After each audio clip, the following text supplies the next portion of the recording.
Hey guys, I hope you're good. It's Sandile here. I just thought I'd come in and just share a couple of words with you. I hope you're in excellent health though. I hope your family's good. I hope you're taking good care of yourself and doing what is expected of you, which is to stay home, right? It's very easy during this period to give up.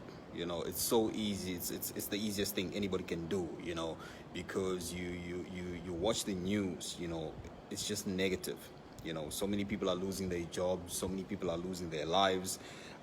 There's so many horrible things that are happening right now, and we cannot deny the fact that it's real. It's happening. It's real. We're in a crisis. It is what it is. There's no denying it. But what's important is making sure that we don't allow this to kill our dreams. That for me is more important than anything.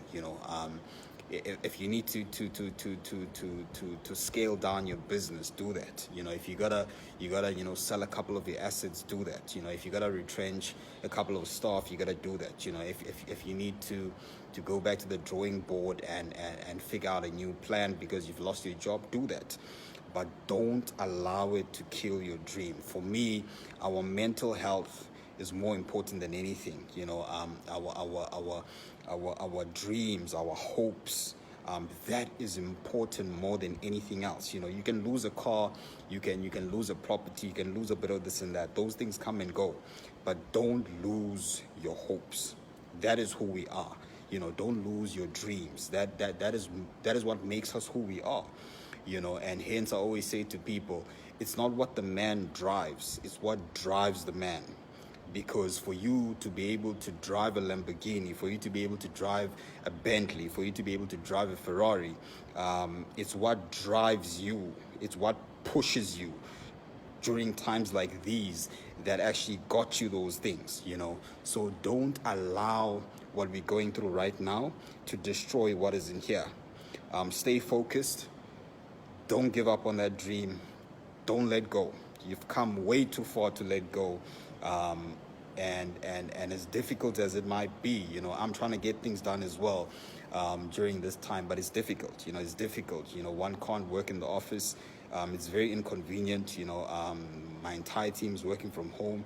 It's something we've never experienced before. But we just got to get it done. We just got to get things done. We just got to find a way to make sure that we get it done. We can't stop trading because we're going through this. We can't stop pursuing our other dreams because we're going through this. I mean, one of our projects, we just started construction before this virus, and we've had to now stop. It's causing a lot of inconvenience. So many of our plans are getting disrupted, but we cannot allow this to kill our dreams. That's my message. I hope it encourages one of you guys. If one person finds this valuable, for me it's a job well done. It doesn't cost me anything to share these words, but I think in moments like these, we gotta share positivity. We gotta encourage each other, because if we keep sharing negative stuff, negative, it's gonna start affecting us. So I hope this message was worth it. Focus, get things done, and please don't use this period as an excuse to just sit at home, do nothing. It's very easy to fall into the trap that, we're in this together, we all stuck at home. No, people are getting things done. People are still closing deals. People are still having meetings. People are still hitting their targets, their deadlines, doing what they're supposed to do. So please don't fall into that trap of thinking this is a gap year. There's no such thing as a gap year, because if you only have 1 year left to live, God is not going to give you a bonus year because we're going through this right now. Time is running out. Go out there, get things done. It's Sandile. Take care. God bless.